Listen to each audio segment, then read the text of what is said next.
أعوذ بالله من الشيطان الرجيم. بسم الله الرحمن الرحيم. أفلا ينظرون إلى الإبل كيف خلقت وإلى السماء كيف رفعت وإلى الجبال كيف نصبت وإلى الأرض كيف سطحت. فذكر إنما أنت مذكر لست عليهم بمسيطر إلا من تولى وكفر فيعظمه الله العذاب الأكبر. إن إلينا إيابهم ثم إن علينا حسابهم. صدق الله العظيم. السلام علیکم حضرات، جیسے کہ آپ واقف ہیں، آج ہمارے درمیان مولانا حافظ محمد اسحاق کمال قادری صاحب تشریف فرما ہیں، اور موقع یہ ہے کہ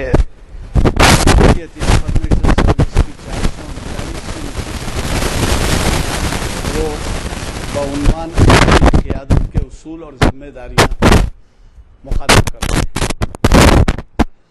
جامع مسجد عالیہ گن فاؤنڈری کے کانفرنس ہال میں آج بعد نماز عصر یہ جلسہ 2 اپریل 2012 عیسوی مطابق 9 جمادی الاول 1433 ہجری بروز پیر یعنی دوشنبہ منعقد ہو رہا ہے، اور اس کا آغاز ہوا خوش الہان قرات قاری محمد مرتضیٰ صاحب کی قرات سے، اور خادم غلام یزدانی خادم محفل آپ سے مخاطب ہے۔ حضرات، آج کل کے دور میں اسلامی قیادت، مسلمانوں کی قیادت ایک بڑا اہم مسئلہ ہے۔ اس وقت اقوام متحدہ میں تقریباً 200 ممالک ارکان ہیں، اور اس میں شاید 59 یا 60 اسلامی ممالک ہیں، یعنی تقریباً 1/3۔ اور آپ دیکھیں گے کہ ہر ملک میں ایک الگ وضع خطا کی حکومت قائم ہے، سوائے چند الا مشرق یعنی مڈل ایسٹ کے، جہاں پر خلفاء کا نظام تو نہیں ہے لیکن شاہی راج چل رہا ہے، کئی ایسے ممالک ہیں۔ بہرحال ایک بہت اہم عنوان ہے۔ مجھے خوشی ہے کہ کافی تعداد میں ہمارے مصلی آ گئے ہیں سننے کے لیے۔ یہ محافل کا درجہ عبادت کی محافل کا درجہ ہوتا ہے اس کا، تو اس میں شرکت جو ہے ایک عبادت کا درجہ رکھتی ہے، اور ایسے علماء کو جو بہت ہی تیاری سے آپ کے لیے آتے ہیں اور آپ کو استفادے کا موقع دیتے ہیں، ان سے استفادہ نہ کریں تو یہ بڑی بدبختی کی بات ہوگی۔ آپ ایسے مقرر کو سننے جا رہے ہیں آج، جن کے پہلے خطاب سے ان عنوانات سے، یعنی شریعت انفارمیشن سروس کی 439ویں نشستوں کا آغاز ہوا۔ آپ ہی تھے جو پہلی نشست کو مخاطب کیے تھے۔ تو اب آپ اس سے اندازہ لگائیے کہ ہر سال ہمارے 45 لیکچر ہوتے ہیں، کیونکہ ماہ رمضان میں نہیں ہوتے لیکچرز، اور اس سے علاوہ کبھی کبھار تہوار آ جائے یا پھر کرفیو وغیرہ ہو جائے یا بارش کب زیادہ بارش ہو جائے تو نہیں ہوتے، ورنہ 45 کے حساب سے آپ 439 کا حساب اگر کر لیں تو آپ کا اندازہ ہوگا کہ کتنے خطاب ہو چکے ہیں اور کتنے اہم خطابات سے، اور ان تمام کی ہمارے پاس تاریخ والی فہرست موجود ہے کہ کیا عنوان سے تمام علماء نے ہمیں مخاطب کیا ہے۔ بہرحال میں زیادہ وقت آپ کا لیے بغیر آج کے مقرر حافظ اسحاق کمال قادری صاحب سے گزارش کرتا ہوں کہ وہ شہنشین پر تشریف لائیں اور ہمیں مخاطب فرمائیں۔ اللہ وبرکاتہ۔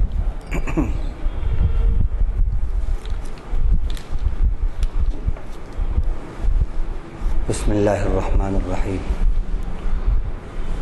الحمد للہ رب العالمین، الرحمن الرحیم، مالک یوم الدین، والصلاة والسلام علی سیدنا محمد وعلی آلہ وصحبہ اجمعین ومن تبعهم بإحسان إلى يوم الدين، أما بعد، قال الله جل وعلا: فأعوذ بالله من الشيطان الرجيم، يا أيها الذين آمنوا أطيعوا الله وأطيعوا الرسول وأولي الأمر منكم فإن تنازعتم في شيء فردوه إلى الله والرسول إن كنتم تؤمنون بالله واليوم الآخر ذلك خير وأحسن تأويلا۔ وقال النبي صلى الله عليه وسلم: لا يؤمن أحدكم حتى يكون هواه تبعا لما جئت به۔ صدق الله العظيم وصدق رسوله النبي الكريم۔ ہر قسم کی تعریف اللہ ہی کو لائق ہے، جو تمام جہانوں کے پالنہار ہیں، جو بہت ہی مہربان اور نہایت رحم فرمانے والے ہیں، جو بدلے کے دن کے مالک ہیں، جو انسان کے کھلے اور چھپے تمام باتوں سے، تمام سرگرمیوں سے واقف ہیں، اور اس وقت کہنے والا کیا کہہ رہا ہے، کس جذبے سے کہہ رہا ہے، سننے والے کیا سن رہے ہیں، کس نیت اور کس جذبے سے سن رہے ہیں، جو اس سے بھی واقف ہے، اور سننے والے اس پر کتنا عمل کریں گے، اس کو کس طرح پہنچائیں گے، اس کی تائید میں باتیں کریں گے یا اس کی تنقید میں باتیں کریں گے، اس پر کس طرح کا تبصرہ کریں گے، یہ بھی اللہ کو خبر ہے۔ ایسی ہستی کے درود اور سلام ہوں اس کے آخری نبی حضرت محمد مصطفیٰ صلی اللہ علیہ وسلم پر، آپ کی آل پر، آپ کی اولاد پر، آپ کے صحابہ پر، اور آپ کی ازواج مطہرات پر، اور آپ کے ان تمام متبع امتیوں پر جنہوں نے آپ کی پیروی کی اور قیامت تک کرتے رہیں گے۔ حمد و صلات کے بعد، جیسا کہ ابھی آپ نے عنوان سنا کہ شریعت انفارمیشن سروس کی یہ 439ویں نشست ہے، اور اس کا عنوان اسلامی قیادت کے اصول اور ذمہ داریاں ہیں۔ اسی ضمن میں ہم نے ایک آیت پڑھی، یہ سورہ نساء کی آیت نمبر 59 ہے۔ اللہ تعالیٰ ایمان والوں کو مخاطب کرتے ہوئے فرما رہا ہے: یا ایھا الذین آمنوا، اے وہ جو ایمان لے آئے، یعنی اے ایمان والو، اطیعوا اللہ و اطیعوا الرسول و اولی الامر منکم، اللہ کی بات مانو اور رسول کی بات مانو، اور جو اختیار والے لوگ ہیں ان کی بات مانو۔ فَإِن تَنَازَعْتُمْ فِي شَيْءٍ فَرُدُّوهُ إِلَى اللَّهِ وَالرَّسُولِ، پھر اگر تم کسی معاملے میں جھگڑے میں پڑ جاؤ تو اپنے اس معاملے کو اللہ اور اس کے رسول کی طرف ریفر کرو۔ ان کنتم تؤمنون باللہ والیوم الآخر، اگر تم اللہ پر اور آخرت کے دن پر ایمان رکھتے ہو تو ذالک خیر و احسن تأویلا، وہ بات نتیجے کے اعتبار سے بہتر ہوگی اور بہت ہی اچھی ہوگی۔ اسلامی قیادت کا ہونا اور پھر اس قیادت کا قبول کرنا، یہ دونوں بہت ضروری باتیں ہیں۔ اس میں کوئی شک نہیں ہے کہ اس وقت قیادت تو موجود ہے اور بہتر سے بہتر لیاقت والے، صلاحیتوں والے ہمارے اندر لوگ موجود ہیں، لیکن مسئلہ وجود قیادت سے بڑھ کر قبولیت قیادت کا ہے۔ تو دو چیزیں بہت ضروری ہیں، ایک قیادت کا وجود اور قیادت کا قبول۔ ان دونوں چیزوں کے بغیر قوم کو صحیح گائیڈنس نہیں ملتی۔ اگر قیادت ہے اور اس کو قوم قبول نہیں کرتی تو بھی صحیح اس کو رہنمائی نہیں ملے گی، اور قبول کرنے کا مادہ تو ہے اس کے اندر، لیکن جو قیادت ہے اس کے اندر نہ بصیرت ہے، نہ علم ہے، نہ حکمت ہے، نہ دانش مندی ہے، نہ تقویٰ ہے، نہ ایمان ہے، نہ فکر آخرت ہے، تو بھی بیکار ہے، تب بھی قوم کی صحیح رہنمائی نہیں ہو پاتی۔ یہ دونوں چیزیں بہت ضروری ہیں۔ اب معاملہ لیڈرشپ کا کہ اسلامک لیڈرشپ جو ہے وہ کیسی ہونا چاہیے، تو اس سلسلے میں چار باتیں بہت اہم ہیں۔ ایک تو یہ کہ لیڈرشپ جو ہے اس کی امپورٹنس، دوسرا اس کی کوالٹیز، تیسرا لیڈرشپ کے پرنسپلز کیا ہیں، کیا ہونا چاہیے، اور چوتھی بات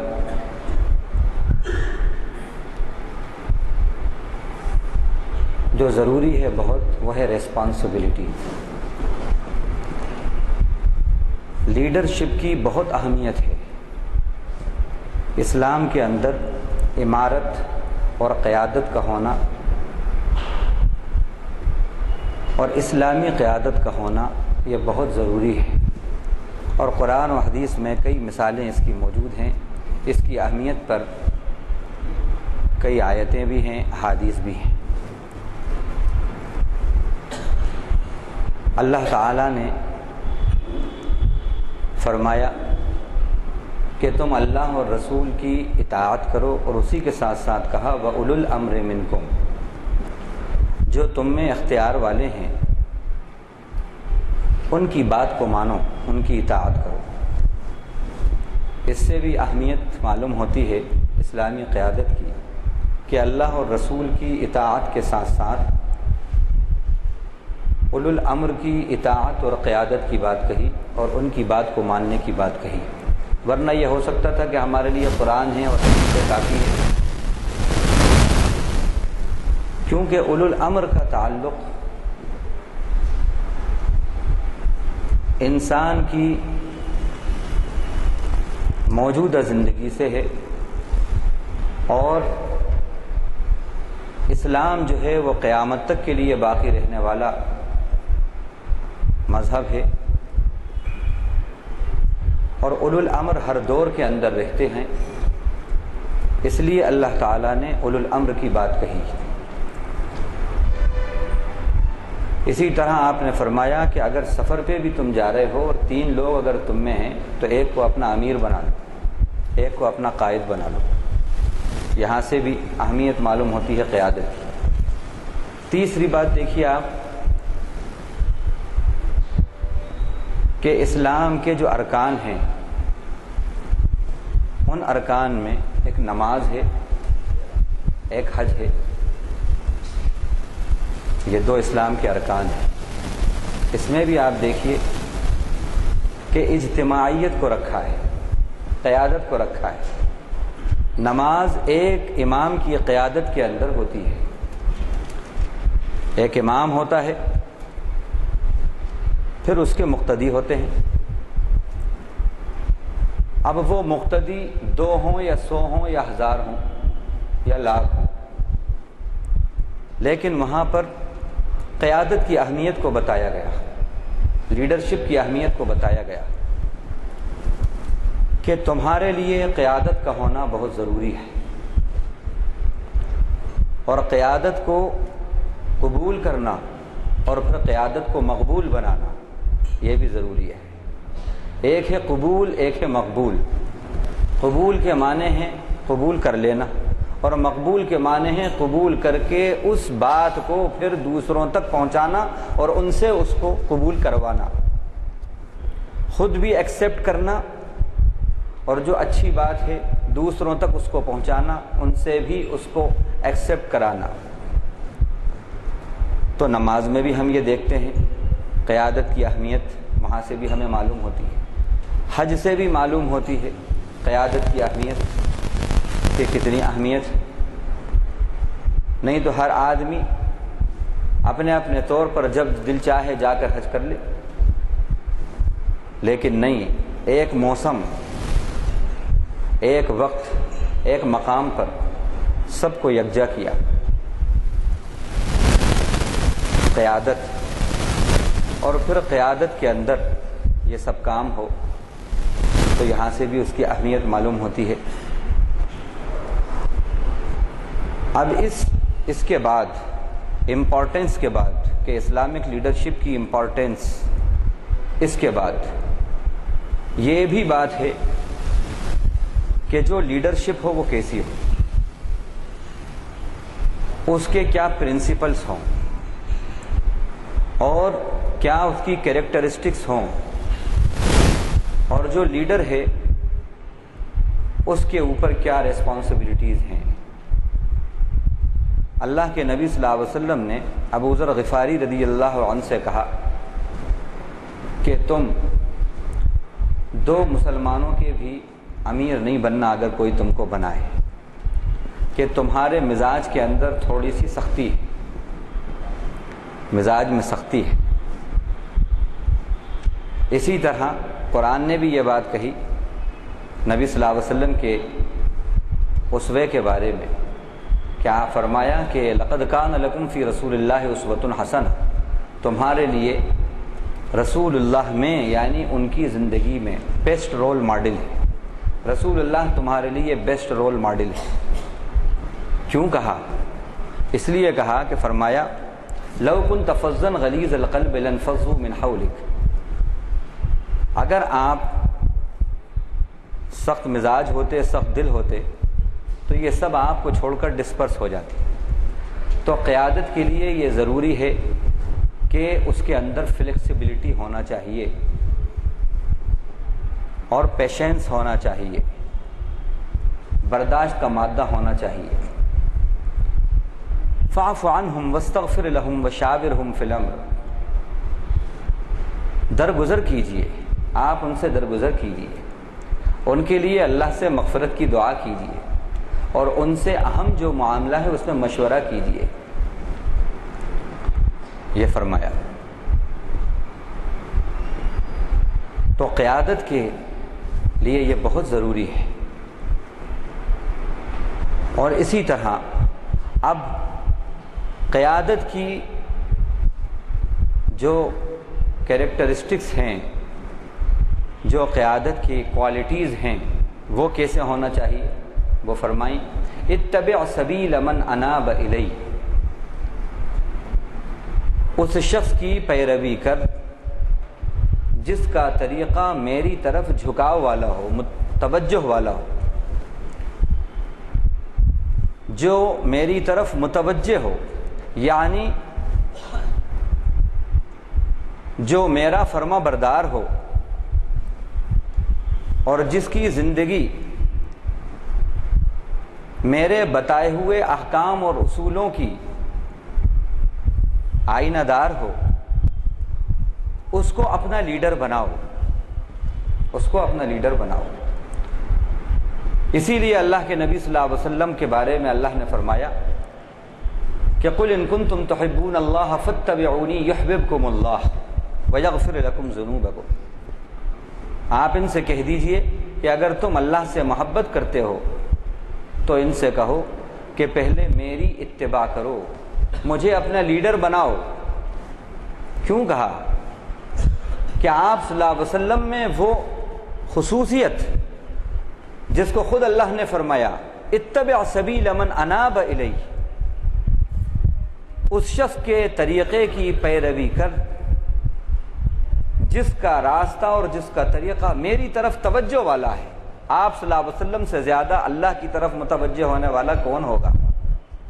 اسی لیے اللہ تعالیٰ نے اپنے نبی کی زبانی یہ اعلان کروایا کہ اگر تم اللہ کی محبت چاہتے ہو تو اللہ کی محبت اس وقت تک تمہیں نصیب نہیں ہوگی جب تک کہ تم اپنا لیڈر میرے نبی کو نہ بنا لو، میرے نبی کی قیادت کو قبول نہ کر لو، میرے نبی کی لیڈرشپ کو قبول نہ کر لو، یعنی تم ان کو اپنا ٹرو لیڈر اور تم ان کے ٹرو فالوور نہ بن جاؤ۔ اس وقت تک اللہ کی محبت تک نہیں پہنچ سکتے، تمہاری رسائی اللہ کی محبت تک نہیں ہو سکتی۔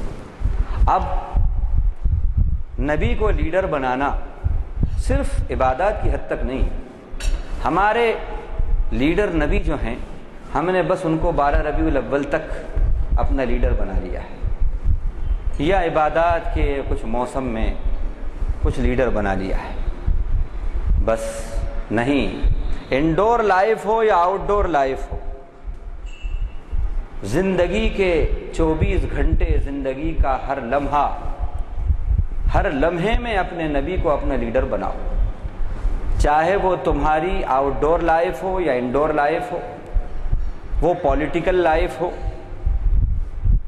جو بھی تمہاری زندگانی ہو، جو بھی میدان ہو تمہارا، ہر میدان کے اندر ہمارا نبی بیسٹ رول ماڈل ہے تمہارے لیے، اس کی قیادت کو قبول کرو۔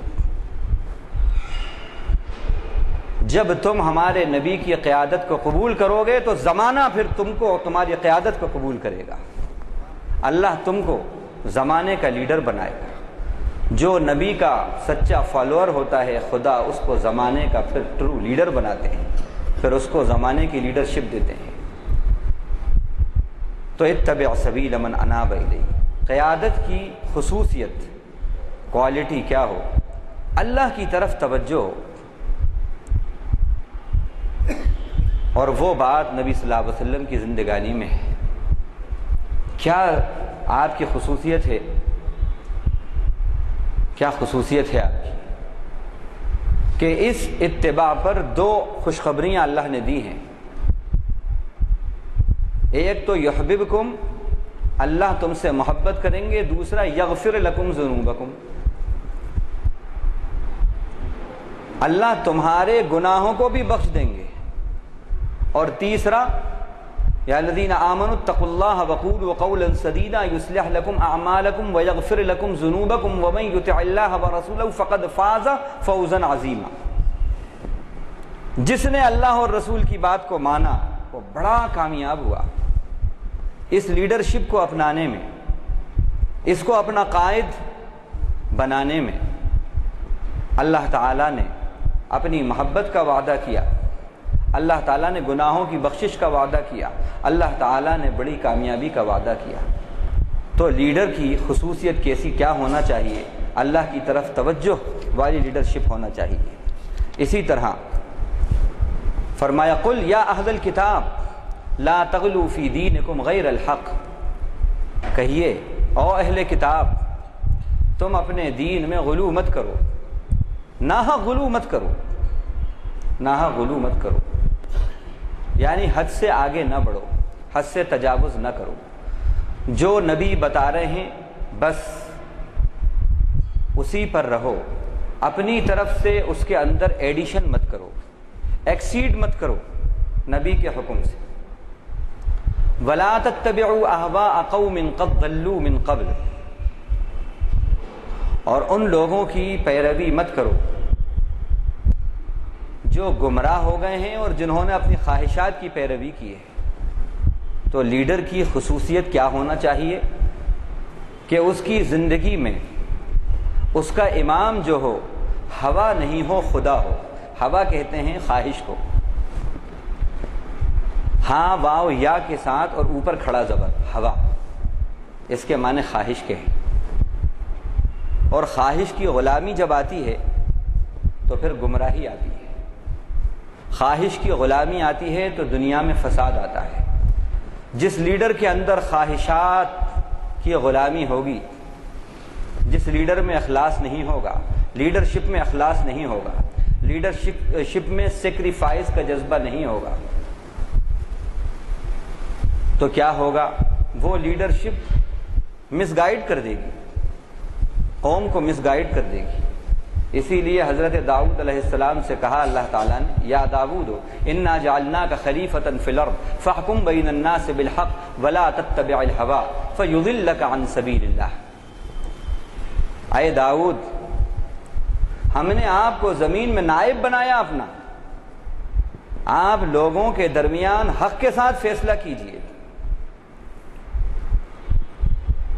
اور خواہش کی پیروی نہ کیجیے، وگرنہ کیا ہوگا؟ یہ عمل آپ کو گمراہ کر دے گا اللہ کے راستے سے۔ اسی طرح اللہ تعالیٰ نے ایک جگہ فرمایا کہ لو اتبع الحق اہواءہم لفسدت السماوات والارض ومن فیہن، اگر حق ان کی خواہشات کی پیروی کرے، خواہشات امام ہو جائیں اور حق غلام بن جائے تو کیا ہوگا؟ آسمان اور زمین کے اندر ایک بگاڑ اور فساد آ جائے گا۔ تو لیڈرشپ کی یہ کوالٹی ہونا چاہیے کہ اس کے اندر ہوا پرستی نہ ہو بلکہ خدا پرستی ہو اس کے اندر۔ اور یہ بات بھی اللہ کے نبی صلی اللہ علیہ وسلم کی زندگی میں ہمیں نمایاں طور پر اور مکمل طور پر نظر آتی ہے۔ تو لا تغلوا فی دینکم غیر الحق ولا تتبعوا اہواء قوم قد ضلوا من قبل واضلوا کثیرا وضلوا عن سواء السبیل،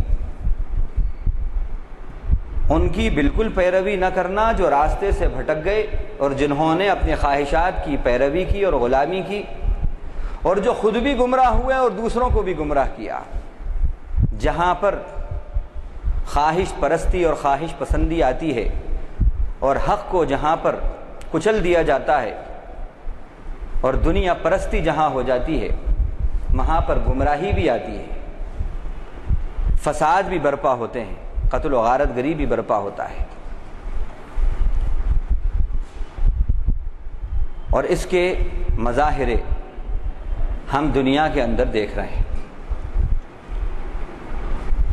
اسی طرح ایک جگہ فرمایا افمن یہدی الی الحق احق ان یتبع اما لا یہدی الا ان یہدی فما لکم کیف تحکمون، کیا وہ شخص جو حق کی طرف رہنمائی کرتا ہے وہ زیادہ مستحق ہے اس بات کا کہ اس کی پیروی کی جائے، اس کی لیڈرشپ کو قبول کیا جائے، یا اما لا یہدی الا ان یہدی، یا اس کی پیروی قبول کی جائے کہ جس کے پاس کوئی گائیڈ لائنز نہیں ہے خدا کی طرف سے، خدا کی طرف سے کوئی گائیڈ لائنز نہیں ہے، خود ساختہ اس کا معاملہ ہے، اس کی لیڈرشپ جو ہے خدا ساختہ نہیں ہے، خود ساختہ ہے یا خدائی ساختہ ہے،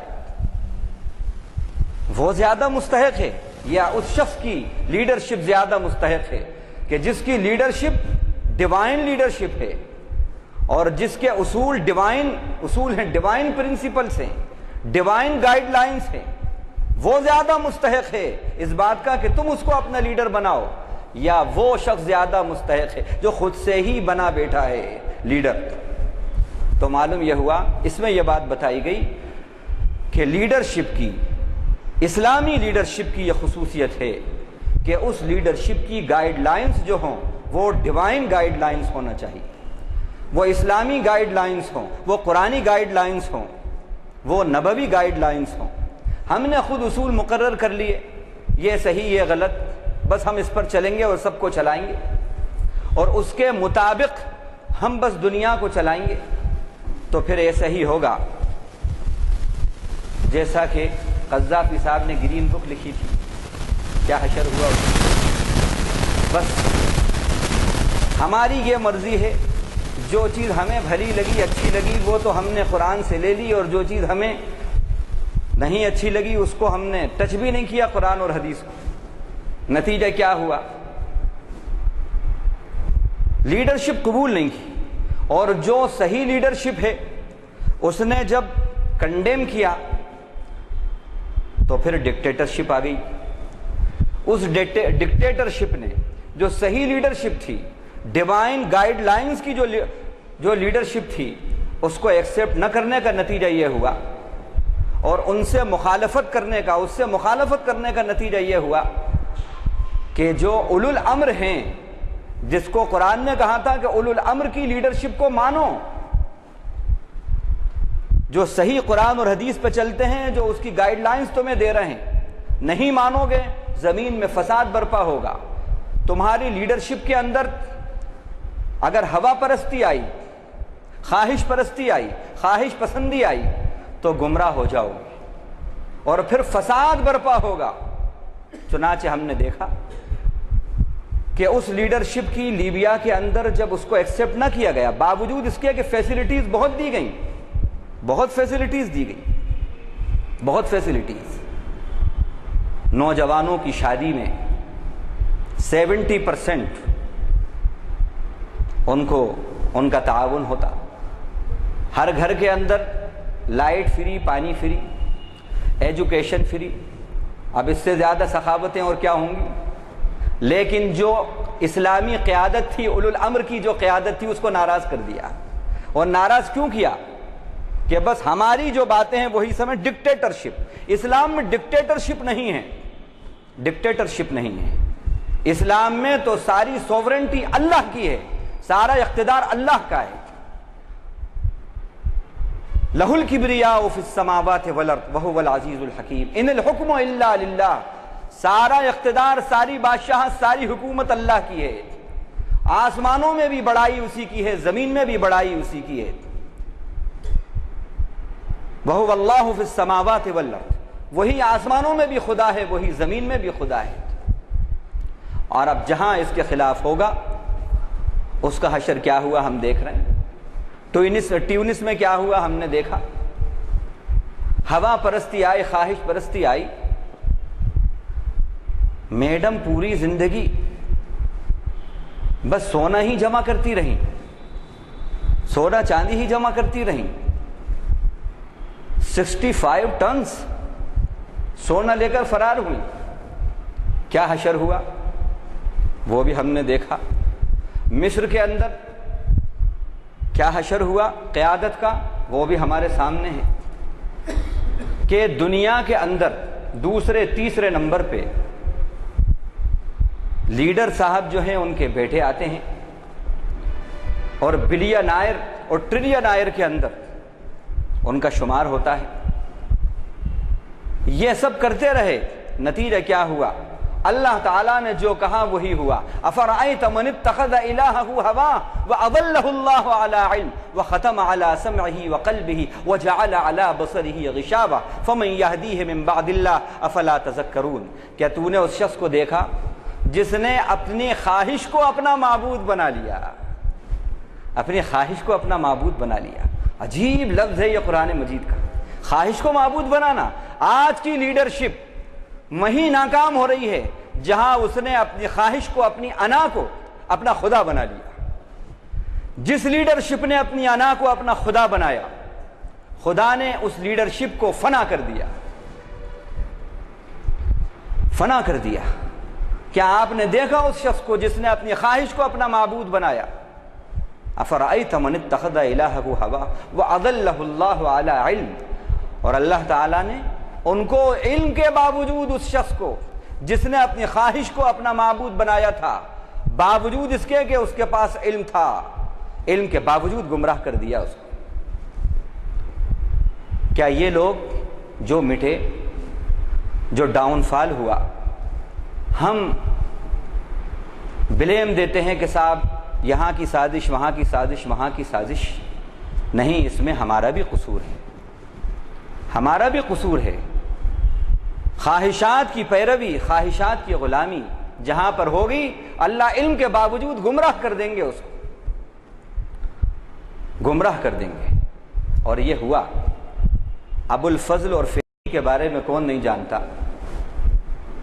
اکبر کے زمانے کے یہ دو بھائی اتنے لائق، اتنے لرنڈ کہ ابو الفضل اتنا قابل، اتنا لرنڈ کہ سواتع الالہام اس نے قرآن کی تفسیر لکھی 7 جلدوں کے اندر، عربی کے اندر،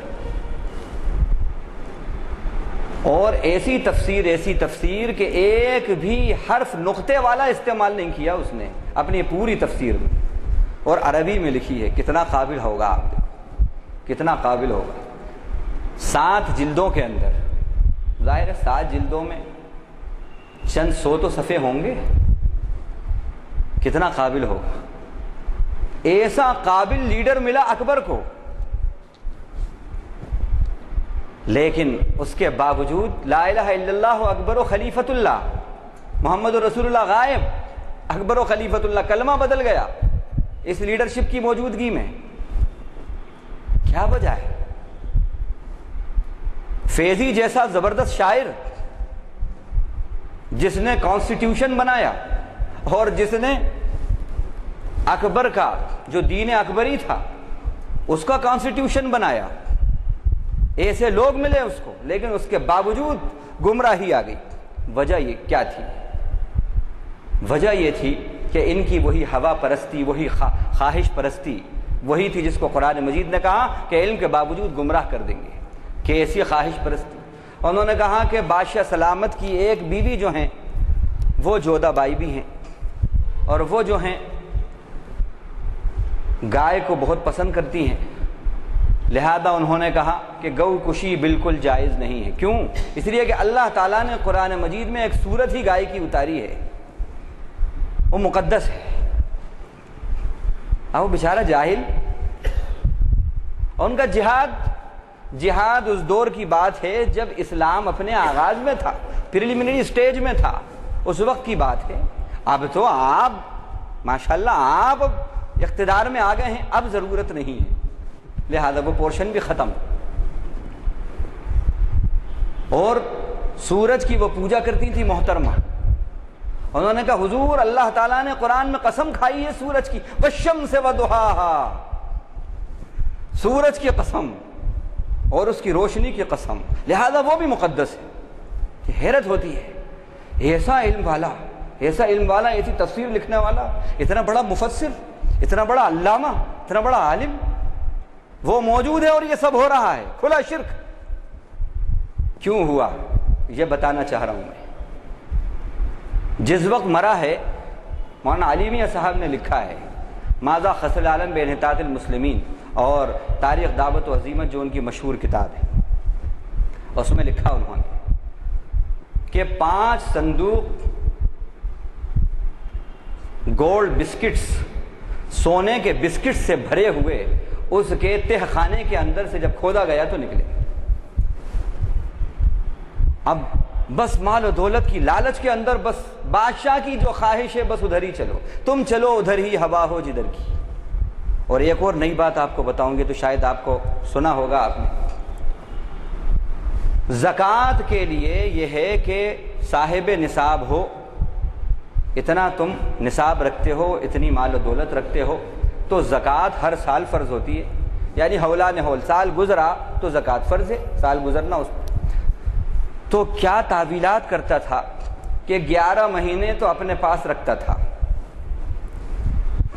سونا چاندی، اور 1 مہینے کے لیے اپنی محترمہ کو کے پوزیشن میں دے دیتا، مالک بنا دیتا تھا۔ اب 12 مہینے ہوئے ہی نہیں، 1 مہینہ گزر گیا تو پھر اپنے استعمال میں لے کے اپنا، اب وہ بیچاری محترمہ جیسے کہیں گے آپ ہم ویسے مانیں گے۔ یہ تعویلات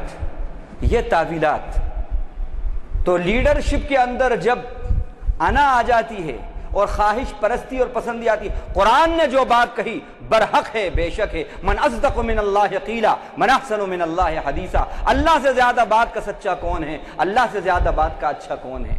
بالکل اپنی جگہ درست ہے کہ جب لیڈرشپ کے اندر خواہش پرستی آئے گی تو اللہ علم کے باوجود اسے گمراہ کر دیں گے، کیسا علم اور کیسی گمراہی۔ تو یہ خصوصیات ہوئیں۔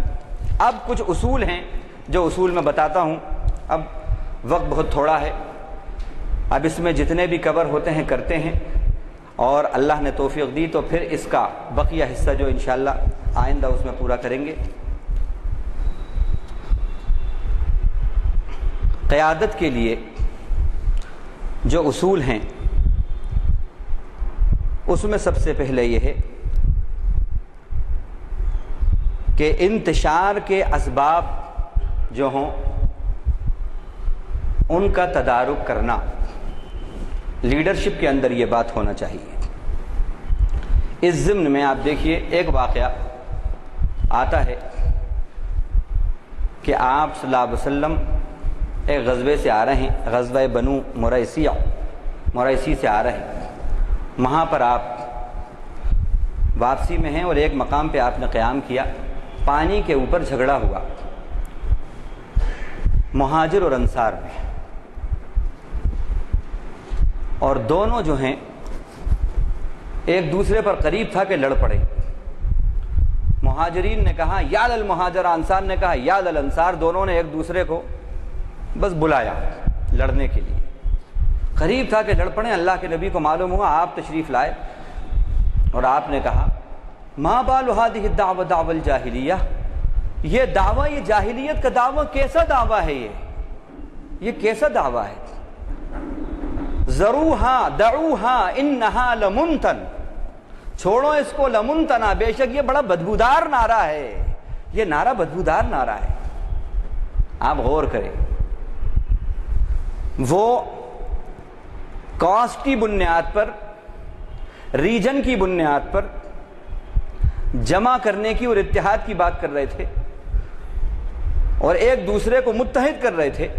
اللہ کے نبی صلی اللہ علیہ وسلم نے کہا کہ یہ اتحاد بدبودار اتحاد ہے، وہ اتحاد بڑا خوشبودار ہے جو ڈیوائن گائیڈ لائنز پر ہو۔ انما المؤمنون اخوہ فاصلحوا بین اخویکم، سارے مومن آپس میں بھائی بھائی ہیں، ایمان کی بنیاد پر اتحاد ہونا چاہیے۔ اس سے یہ بات معلوم ہوئی کہ لیڈرشپ کے اندر اتنا واسٹ کینوس اس کے اندر ہونا چاہیے، اس کو اتنا براڈ مائنڈیڈنیس ہونا چاہیے اس کے اندر کہ جو اسباب ہوں اس کا تدارک بھی کرے بر وقت، اور رنگ کی بنیاد پر، نسل کی بنیاد پر، زبان کی بنیاد پر نہیں، بلکہ حق کی بنیاد پر اور ایمان کی بنیاد پر قیادت ہونا چاہیے۔ اور یہ بھی سمجھ لیں کہ اس کو بہت چوکس اور ہوشیار اور چوکن نہ رہنا چاہیے۔ یہ جو آیت اتری واعتصموا بحبل اللہ جمیعا، اس کے بارے میں لکھا ہے کہ اوس اور خزرج 2 قبیلے تھے انصار کے، بڑے مشہور قبیلے۔ زمانہ جاہلیت کے اندر، یعنی اسلام سے پہلے کا جو زمانہ ہے، ان میں بڑے لڑائی جھگڑے ہوتے تھے، آپس میں بڑے لڑائی جھگڑے ہوتے رہتے تھے۔ اللہ تعالیٰ نے جب اسلام کی نعمت سے مسلمانوں کو نوازا اور ان کے اندر، ان کو جب قرآن ملا، نبی ملے، فکر آخرت ملی، خوف خدا ان میں آیا، تو یہ سارے جھگڑے سب ختم، کیونکہ ان کے اندر بڑی وسعت ذہنی آ گئی، وہ آخرت میں جینے لگے۔ جو دنیا میں جیتا ہے جھگڑا وہیں ہوتا ہے، دنیا جھگڑا پیدا کرتی ہے، جو آخرت میں جینے لگے جھگڑے سب ختم، جھگڑے سب ختم۔ اس میں اخلاص آ جاتا ہے، اس میں محبت آ جاتی ہے، اس کے اندر وسیع القلبی آ جاتی ہے، وسیع الذہنی آ جاتی ہے، اور یہ باتیں اتحاد کے لیے ضروری ہیں. اور جہاں لالچ ہے وہاں انتشار ہے، جہاں اخلاص ہے، قربانی ہے، وہاں اتحاد ہے. اتحاد کے لیے قربانی اور اخلاص کا ہونا بہت ضروری ہے. لیڈرشپ میں اخلاص نہیں ہے، لیڈرشپ میں قربانی کا مادہ نہیں ہے، ہوا پرستی، خواہش پرستی ہے. وہ بڑے سے بڑے لیڈر ہوں لیکن وہ قوم کے اندر اتحاد پیدا نہیں کر سکتے. تو یہ دو قبیلے لڑا کرتے تھے. اب اسلام آیا تو دونوں بہت متحد ہو گئے، بہت اتحاد ہو گیا ان میں. دونوں آپس میں بیٹھے ہیں، دونوں قبیلوں کے افراد بیٹھے ہیں اور بہت محبتوں کے ساتھ بات چیت ہو رہی ہے. ایک یہودی گزرا، یہ یہودیوں کا شروع سے یہ ہے کہ ڈیوائڈ اینڈ رول کی پالیسی ہے ان کی. ایک یہودی گزرا، اس نے دیکھا بڑا اتحاد ہے ان میں اور یہ متحد ہو کر اسلام کو پھیلا رہے ہیں. اسلام جو پھیل رہا ہے، ان لوگوں کا، مسلمانوں کا اتحاد ہی اس کا واحد سبب ہے. لہذا ان کے اتحاد کو پارا پارا کرو، ان کو آپس میں لڑاؤ. جب یہ آپس میں لڑیں گے تو بس یہیں پر رہیں گے، ان کی ساری صلاحیتیں یہیں ختم ہوتی رہیں گی اور یہ اپنے گھر سے باہر ہی نہیں نکلیں گے. لہذا ان کو الجھائے رکھو چھوٹے چھوٹے جھگڑوں میں. یہ یہودیت کی اس وقت بھی سازش تھی اور آج بھی یہ سازش ہے. آپ کو بتا دوں آج بھی یہ سازش ہے. ان کو بس فاتحہ نان فاتحہ، حب رسول غیر حب رسول، بریلوی گھریلوی، فلاں فلاں، اسی جھگڑوں میں الجھاتے رہو، لڑاتے رہو بس. اور پھر اب ہم جیسا چاہیں پھر ان کو اپنی طرف مائل کرتے رہیں. تو وہ یہودی گزرا، اس نے دیکھا کہ یہ تو بڑا اتحاد ہے ان میں، بڑی محبتیں ہیں، لہذا اس کو ختم کرنا چاہیے. ایک آدمی کو بھیجا جا کے. یہ خود نہیں کرتے یہودی، بڑے نمبری ہوتے ہیں، ان کے ایجنٹس ہوتے ہیں ان کے. اور یہ پوری کیا کروں، وقت نہیں ہے، بہت سی باتیں ہوتی ہیں تحقیق کر کے لاتا ہوں لیکن وقت نہیں ہوتا اتنا کہ میں بتا سکوں آپ کو. ایسے سروے ہوئے ہیں کہ ان کی کمپنیز، یہ جو آپ کی این جی اوز جو ہوتے ہیں، ان میں کئی یہودی ایجنٹس آ جاتے ہیں، اس کے تھرو آ جاتے ہیں. اور یہ جو کمپنیز ہوتی ہیں اس میں اس کے ذریعے آ جاتے ہیں، تعاون کے نام پر آ جاتے ہیں اور کس کس طرح جاسوسی کرتے ہیں ہم سمجھ نہیں سکتے ہیں. تو اس نے ایجنٹ کو اپنے بھیجا، وہ آیا اور آ کر بیٹھا، ایک شعر پڑھ دیا. اب یہ انصار کہ جو اوس اور خزرج جو قبیلے تھے ان میں شاعر بھی تھے، یہ اپنے اپنی فخریہ باتیں ایک دوسرے پر بڑی کہا کرتے تھے. ہم نے تمہیں ایسا مارا، ہم نے تمہیں ایسا قتل کیا، اپنی واہوائی اور اپنی شیخیاں بگھارا کرتے تھے. ادھر والے جو ہیں ان کی حذف کرتے تھے، ادھر والے جو ہیں ان کی حذف کرتے تھے، ان کو کنڈیم کرتے تھے. وہ اشعار موجود تھے. وہ یہودی نے وہ شعر دے کر ایسے کو بھیجا جس کو وہ اشعار یاد تھے. آج بھی ایسے ہی علماء کو، جو بکاؤ علماء ہوتے ہیں، جو ہماری قیادت، معاف کیجئے، جو بکاؤ لیڈرشپ ہوتی ہے، اس کو یہ لوگ لے لیتے ہیں اپنی طرف. ڈالر میں خریدیں یا جس انداز سے وہ خرید لیتے ہیں اور پھر ان سے وہ کام لیتے ہیں. وہ بیٹھے بیٹھے آپ سے کروائیں گے اور کام ان کا ہوگا. پپٹس ہیں ہم، پپٹس. اور یہ اس لیے کہہ رہا ہوں میں کہ ہمارے استاد محترم مشتاق ندوی صاحب، جو مولانا ابو الحسن ندوی رحمۃ اللہ علیہ کے کئی سفروں میں ساتھ اور ان کے شاگرد خاص رہے، اور ان کے سفروں میں کئی سفروں میں ساتھ رہے.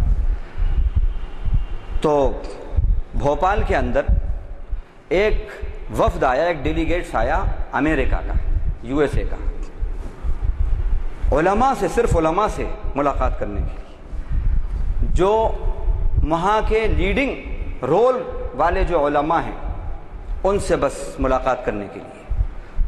اور وہ وفد جو ہے پورے انڈیا کے اندر پہنچا، جہاں جہاں انہیں معلوم ہے کہ اس سٹی کے اندر کون کون لیڈنگ رول رکھتے ہیں، وہاں وہ پہنچے. معلوم ہوا یہاں کے یہ بڑے خطیب ہیں اور کافی ان کے پیچھے لوگ ہیں. ان کے پاس بھی آئے اور کہا کہ ہم آپ کو انویٹیشن دیتے ہیں، انوائٹ کرتے ہیں آپ کو، آپ آئیے، ایک 10 دن آپ وائٹ ہاؤس کے خاص مہمان رہیں گے آپ. یہ پریسیڈنٹ کی طرف سے آپ کو انویٹیشن ہے, اعزازی مہمان رہیں گے آپ آئیے. اور ہم کیا کر رہے ہیں اسلام کے لیے, مسلمانوں کے لیے؟ ہم چاہتے ہیں کہ آپ بھی اس سے واقف ہوں.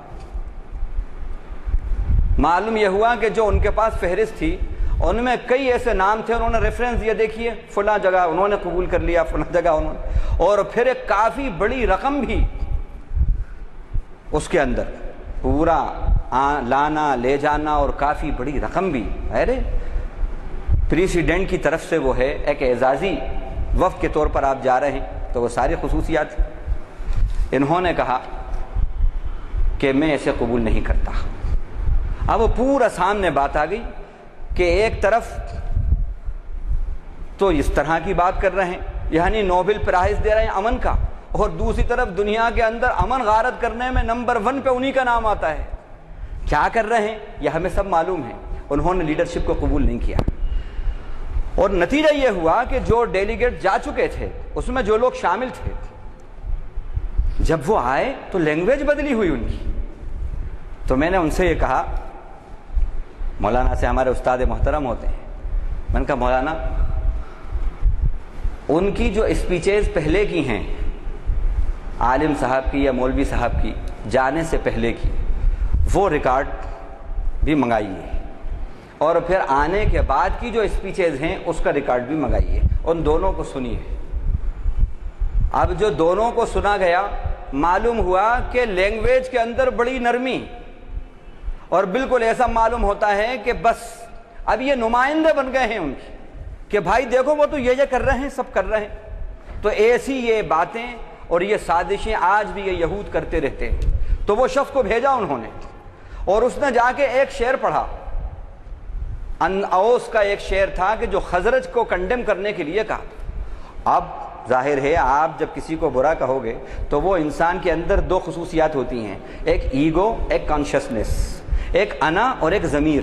ہر انسان کے اندر ہیں یہ 2 خصوصیات. انا بھی ہوتی ہے, ضمیر بھی ہوتی ہے. انا کو آپ جگائیں گے تو دنیا میں فنا ہوگی, فنا آئے گی, اور ضمیر کو جگائیں گے تو تعمیر ہوگی. انا کو جگائیں گے تو تخریب ہوگی, بربادی ہوگی, فساد ہوگا, اور ضمیر کو جگائیں گے تو تعمیر ہوگی. اس نے یہ شعر ادھر سے پڑھا تو وہ جو حمیت تھی ان کی وہ جاگ گئی, دوسرا قبیلے کی. اس نے بھی کنڈم میں ایک شعر, پھر ادھر سے ایک شعر, ادھر سے ایک شعر. نتیجہ یہ ہوا جوتے پھک گئے, اور جو ٹہنیاں تھیں کھجوروں کی وہ ٹہنیاں ہاتھ میں آ گئیں, اور مار پیٹ شروع. اللہ کے نبی صلی اللہ علیہ وسلم کو خبر ملی, آپ دوڑے دوڑے آئے, اور آپ نے آیتیں پڑھی قرآن مجید کی. آیتیں اتری, یا ایھا الذین آمنوا اتقوا اللہ حق تقاتہ ولا تموتن الا وانتم مسلمون. او ایمان والوں, جیسے اللہ سے ڈرنے کا حق ہے ایسے ڈرو, اور دیکھو تمہیں موت نہ آئے مگر اس حال میں کہ تم مسلمان ہو. واعتصموا بحبل اللہ جميعا ولا تفرقوا, اور سب مل کر اللہ کی رسی کو پکڑ لو, اور دیکھو متفرق نہ ہو, منتشر نہ ہو. اور تمہارا دین تو اللہ کا دین ہے, تم ایک ہی دین والے ہو, یہ کیا کرتے ہو تم؟ وہ سب بڑے نادم ہوئے. نبی کی زبانی اللہ کا یہ کلام, بڑے نادم ہوئے, اور سب انہوں نے اپنے جو ہاتھ میں ان کے جو بھی ہتھیار تھے, جو چیزیں تھیں, سب پھینک دیں اور رونے لگے, اور ایک دوسرے سے معانقہ کر لیا. آج ضرورت ہے اس بات کی, وہ کہاں ملے گی؟ وہ نبوت کی لیڈرشپ میں وہ لیڈرشپ ملے گی. ضرورت اس بات کی ہے کہ ہماری لیڈرشپ کے اندر جلتی پر تیل ڈالنے کی باتیں نہیں ہونا چاہیے, بلکہ اتحاد کی باتیں ہونا چاہیے, اتفاق کی باتیں ہونا چاہیے. ان طائفتان من المؤمنین اقتتلوا فاصلحوا بینہما, اگر 2 مسلمانوں کے گروہ لڑے تو دونوں میں اصلاح کر دو, اور جو ان میں سے زیادتی پر ہے اس کو بلاؤ, اس کو بتاؤ کہ تمہاری یہ غلطی ہے. مان جائے بہت اچھی بات ہے, نہیں مانتا تو جو ظالم ہے اس کی طرف سے تم لڑو اس سے. یہ بات کہی گئی. نتیجہ یہ ہوا کہ وہ درست ہو گئے, اور انہوں نے نادم ہو گئے توبہ کی, اور دونوں گلے مل لیے اور رونے لگے کہ ہم سے یہ کیا غلطی ہو گئی تھی, ہم تو جہالت کی طرف چلے گئے. آخر میں بس یہ کہہ کے بات ختم کریں گے کہ اللہ کے نبی کی ایک حدیث سنا کر بات ختم کریں گے. بہت اہم حدیث ہے. آپ نے فرمایا الفتنۃ نائمہ, فتنہ سویا ہوا ہے, لعن اللہ من ایقظھا, اللہ کی لعنت ہو اس پر جو اس کو جگائے.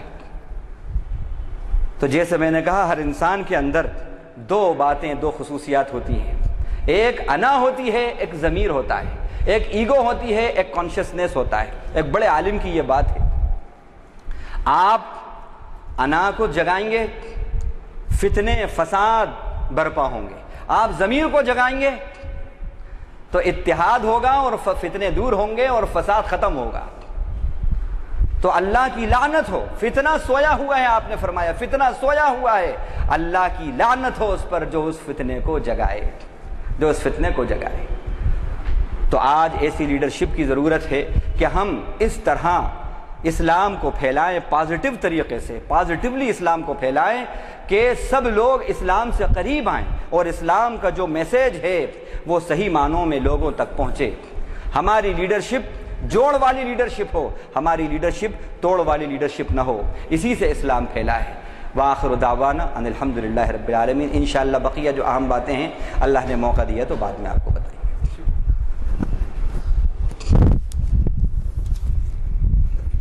پہلے ہی آپ سے کہا تھا کہ آج کل کے حالات کے پس منظر میں کس قدر اہم عنوان سے آپ کو خطاب سے استفادہ کرنے کا موقع مل رہا ہے، آپ کو پورا اندازہ ہو گیا ہوگا۔